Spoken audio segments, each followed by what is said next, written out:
नमस्कार, मी सामाजिक कार्यकर्ता तातेराव भुजप। तर मित्रांनो, तथागत गौतम बुद्ध सांगतात की या सृष्टीवर ज्यानेही जन्म घेतला त्याचं मरण निश्चित आहे, फक्त प्रत्येकाचा टाइम हा वेगळा वेगळा त्या ठिकाणी असतो। तर अशीच घटना आपल्या महाराष्ट्रामध्ये दोन राजकीय घराण्यामध्ये एक दुःखद घटना त्या ठिकाणी घडली। पहिली घटना आपल्या पवार कुटुंबातील आपल्या महाराष्ट्राचे उपमुख्यमंत्री स्वर्गीय अजितदादा पवार यांचा विमान दुर्घटनेत मृत्यू त्या ठिकाणी झाला। आणि त्यानंतर दुसरी राजकीय क्षेत्रामध्ये दुःखद घटना आपल्या छत्रपती संभाजीनगरचे माजी पालकमंत्री अब्दुलजी सत्तार साहेब तथा सिल्लोड तालुक्याचे आमदार अब्दुलजी सत्तार साहेब यांच्या पत्नी नफिसा बेगम यांचंही 2-3 दिवसांपूर्वी दुःखद निधन त्या ठिकाणी झाले। तर या 2026 मध्ये या दुसऱ्याच महिन्यामध्ये या राजकारणातील दोन मोठ्या परिवारावर दुःखाचं सावट त्या ठिकाणी आलं। तर आज आपण या दुःखाविषयीच चर्चा या ठिकाणी करणार आहोत। कोणाचंही दुःखाचं राजकारण करण्याचा माझा हेतू या ठिकाणी नाही, पण मला या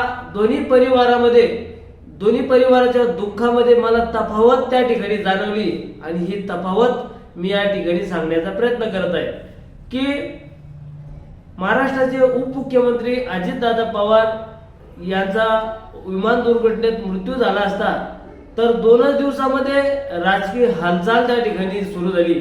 1-2 दिवस अगोदर वृत्तपत्रात न्यूज चॅनलवर बातमी चालू होती की अजितदादा यांचा विमान दुर्घटनेत मृत्यू झाला। 2 दिवस 1 ते 1.5 दिवस ही बातमी खूप मोठ्या प्रमाणात चालू होती की अजितदादाचा मृत्यू झाला, अपघात झालं। त्यानंतर 1.5 ते 2 दिवसामध्ये तर पुन्हा हेडलाईन त्या ठिकाणी बदलली की महाराष्ट्राचा नवा उपमुख्यमंत्री कोण त्या ठिकाणी होईल आणि स्वर्गीय अजितदादा पवार यांच्या पत्नी सुमित्रा पवार हे या उपमुख्यमंत्री या ठिकाणी होतील, शपथविधी त्या ठिकाणी घेतील। तर 2 दिवसामध्येच स्वर्गीय अजितदादा पवार यांच्या पत्नी सुमित्रा पवार यांनी शपथ उपमुख्यमंत्री पदाची त्या ठिकाणी घेतली आणि बऱ्याच महाराष्ट्रातील लोकांना आश्चर्याचा धक्का त्या ठिकाणी बसला की कुठेतरी आपला हा महाराष्ट्र संस्कृती प्रधान देश आहे आणि कुठेतरी एक महिलांना देवीचं रूप या ठिकाणी म्हटलं जातं, एक माया ममतेचं रूप त्या ठिकाणी म्हटलं जातं। पण 2 दिवसातच पतीचं निधन झाल्याच्या नंतर पत्नीने त्या ठिकाणी उपमुख्यमंत्री पदाची शपथ त्या ठिकाणी घेतली आणि कुठेतरी एक चर्चेचा विषय या ठिकाणी बनला। असो, राजकारणाचा हा काही प्रकार असेल किंवा एक उपमुख्यमंत्री पद हे जिम्मेदार पद होतं, पण एक विषय या ठिकाणी होता की नियमाने उपमुख्यमंत्री पद हे संविधानिक आहे की नाही हे सांगता येणार नाही, पण अगोदरच उपमुख्यमंत्री पद असताना आपल्या महाराष्ट्राला 2 उपमुख्यमंत्री पद होते। जर सुमित्राताईला 2 दिवसातच शपथविधी घेण्याचा काय प्रसंग त्या ठिकाणी आला? जर ताईला आज त्या महिलाचा ज्या पुरुषासोबत ज्या महिलेने 35-40 वर्ष संसार त्या ठिकाणी केला आणि त्या पुरुषाचं निधन त्या ठिकाणी झालं असतं तर ती महिला कमीत कमी तिच्या आयुष्यातून तो माणूस त्या ठिकाणी विसरू शकत नाही, पण कमीत कमी आपल्या महाराष्ट्र संस्कृतीमुळे आपल्या महाराष्ट्रीच्या संस्कृती पद्धतीप्रमाणे कमीत कमी आपण दुःख 12वं 15वं त्या ठिकाणी केल्याशिवाय त्या ठिकाणी दुसऱ्या कामाला त्या ठिकाणी जात नाही। पण सुमित्राताई यांनी 2च दिवसात आपल्या पतीच्या मृत्यूनंतर शपथविधी घेतली तर कुठेतरी एक मानवतेला एक शर्मसार करणारी अशी गोष्ट बरेच जण या ठिकाणी म्हणतात, पण तो एक राजकारणीचा हेतू त्या ठिकाणी होता।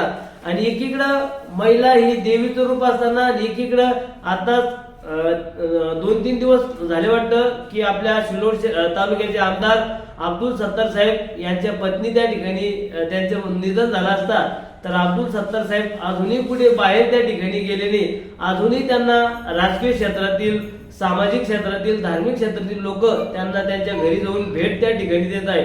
आणि अब्दुलजी सत्तार साहेब राजकारण त्यांनी आतापर्यंत डेअरिंगच्या पद्धतीने त्या ठिकाणी केलेलं आहे, पण कुठेतरी धर्माची जाण असताना त्यांच्या डोक्यावर इस्लाम टोपी त्या ठिकाणी दिसून येत आहे आणि ते त्या ठिकाणी त्यांच्या घरीच लोकांच्या भेटीगाठी त्या ठिकाणी घेत आहे. आज मी जरी मान्य करतो की कुठेतरी उपमुख्यमंत्री पद हे खूप मोठं पद आहे आणि आमदार किंवा मंत्रीपद हे छोटं आहे त्या ठिकाणी आहे, पण कुठेतरी अब्दुलजी सत्तार साहेब यांनी ज्या महिलाने अब्दुल सत्तार साहेबाला जो हमाली करणारा व्यक्ती होता, आज तो मंत्री संत्री त्या ठिकाणी झाला, आमदार त्या ठिकाणी झाले, तर कुठेतरी त्या महिलेच्या पाठिंबाच्या माध्यमातून ते त्या ठिकाणी त्या मोठ्या पदवर त्या ठिकाणी गेलेले आहे. तर याची जाणीव ठेवून ज्या महिलाने अब्दुल सत्तार यांच्या सुखात दुःखात साथ त्या ठिकाणी दिली आणि याचीच जाणीव ठेवून अब्दुलजी सत्तार साहेब त्यांच्या इस्लाम धर्माच्या माध्यमातून त्यांच्या सगळं जिव्हाळा प्रेम आपुलकी जपण्याचं काम त्या ठिकाणी करताना दिसून येत आहे.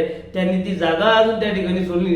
त्यांच्या मागं खूप मोठं जिम्मेदारीचं काम आहे, कारण की आताच जिल्हा परिषदच्या निवडणुका त्या ठिकाणी झालेल्या आहे आणि जिल्हा परिषदचा जिल्हा अध्यक्ष कोण त्या ठिकाणी होतो, तर कुठेतरी भाजपचे माणसं त्या ठिकाणी जास्त आले, पण अब्दुल सत्तार साहेब काही करामत त्या ठिकाणी करू शकता की त्यांच्या मुलांना ते जिल्हा अध्यक्ष करूही त्या ठिकाणी शकतात, पण कुठेतरी राजकारण बाजूला ठेवून ज्या मुलांना त्या आईने नगराध्यक्ष जिल्हा परिषद सदस्य किंवा त्या पतीच्या सुखा दुःखात ती कायम सहकार्य त्या महिलेचं राहिलं आणि आज त्या महिलेचं निधन झालं असता तर या सत्तार परिवारा त्यांचं दुःख पाहताना त्या ठिकाणी दिसून येत आहे. आणि एकीकडं ज्यावेळेस महाराष्ट्राचे उपमुख्यमंत्री अजितदादा पवार यांचा अंत्यविधी होत होता, तर एक न्यूज चॅनलच्या माध्यमातून किंवा सोशल मीडियाच्या माध्यमातून त्यांच्या परिवाराची छबी टिपत असताना अनेक परिवारातील लोक हसता खेळता त्या ठिकाणी दिसून येत होते.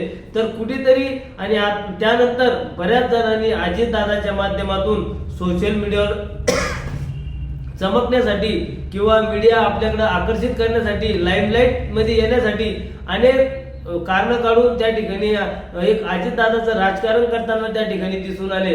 तर मित्रांनो, मरण सर्वांना आहे, दुःख पाळून चालणार नाही, जिंदगी कोणा वाचून कोणी थांबत नाही, पण अजूनही आपल्या महाराष्ट्रामध्ये संस्कृती माया ममता जिव्हाळा अजूनही बाकी आहे आणि कुठेतरी ती जी अब्दुल सत्तार साहेबांमध्ये दिसून आली ती या पवार कुटुंबियामध्ये मला दिसून त्या ठिकाणी आलेली. मग कुठेतरी एक राजकारणाचाच भाग या ठिकाणी. त्यानंतर मी सुमित्राताई यांच्याविषयी बोलतो की 2 दिवसात तुम्ही शपथविधी घेतली असता तर शपथविधी घेतल्याच्या नंतर 7-8 दिवस का व्हायना तुम्ही पतीचं दुखवटा त्या ठिकाणी पाळायला पाहिजे नव्हता, पण तुम्ही कामाला त्या ठिकाणी लागले.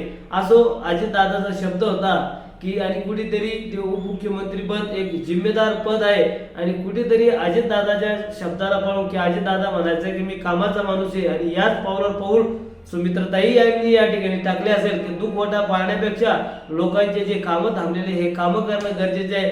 पण कुठेतरी 2-4-8 दिवस ताईने दुखवटा पाळायला पाहिजे नव्हता हे त्या ठिकाणी दिसून आलं नाही. आणि एक अब्दुल सत्तार एक माणूस असताना आज त्यांनी त्यांच्या पत्नीचा दुखवटा या ठिकाणी पाळताना दिसून येत आहे.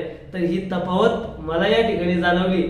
आता प्रत्येकाचं पद लहान मोठं आहे. अब्दुल सत्तार सुमित्राताई यांच्या माध्यमातून लहान व्यक्तिमत्व आहे, ते एक लहान पदावरही त्या ठिकाणी आहे, पण कुठेतरी ते बी एक येणाऱ्या काळात महाराष्ट्राचे मुख्यमंत्री म्हणूनही त्यांच्याकडे पाहिले त्या ठिकाणी जातं. एक महाराष्ट्रातील एक प्रसिद्ध चेहरा अब्दुल सत्तार साहेब आहे, पण कुठेतरी राजकारण बाजूला ठेवून ज्यावेळेस एखादा परिवाराचा सदस्य ज्यांनी आपल्या सोबत 40-50 वर्ष त्या ठिकाणी घातलेले असते आणि अचानक तो सोडून त्या ठिकाणी जातो, त्यांच्या माध्यमातून आज आपण मोठमोठ्या पदावर त्या ठिकाणी गेलेलो आहे, तर कुठेतरी याची जाणीव ठेवून आपण वागायला पाहिजे हे या ठिकाणी दिसून आलं नाही. आणि एक चांगलं उत्तम उदाहरण अब्दुल सत्तार साहेबांनी या ठिकाणी दिलेलं आहे की कुठेतरी ते मोठे राजकारणी ते अनेक काही बिराडे त्या ठिकाणी करू शकतात, पण खरी किंमत ही बायकोची त्या ठिकाणी असते आणि ज्याची बायको किंवा ज्याचा नवरा गेलो त्याला दुःख त्या ठिकाणी कळते.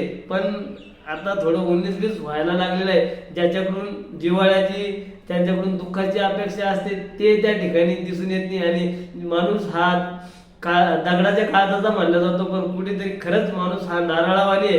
एकोकडून वरतून कडक असतो पण मध्ये मऊ असतो आणि महिला जरी दिसायला वरतून मऊ असल्या पण मधून खरंच कडक त्या ठिकाणी आहे असं या ठिकाणी दिसून येतं. मी कोणत्याही महिलावर वाईट या ठिकाणी बोलत नाही, पण हा प्रसंग या ठिकाणी दिसून आला. पण महिला सशक्तीकरणच्या शासनाचा एक नियम आहे की महिला कुठेतरी पुढे गेल्या पाहिजे आणि हेच पाऊल ठेवून ताई या ठिकाणी पुढे जाताना दिसून येत आहे.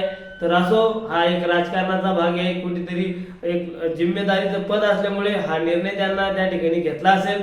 आणि अब्दुल सत्तार साहेब यांच्याही मागं मुलांना जिल्हा अध्यक्ष करण्यासाठी एक राजकीय त्यांच्या मुलाचं एक आयुष्याचे विषय त्या ठिकाणी असेल. पण कुठेतरी एक आईच्या पत्नीच्या निधनाचं दुःख पाहताना या परिवाराच्या माध्यमातून या ठिकाणी दिसून आलं. त्यानंतर पवार कुटुंबीय हे राजकीय असल्यामुळे त्या ठिकाणी राजकारणच दिसून आलं. धन्यवाद.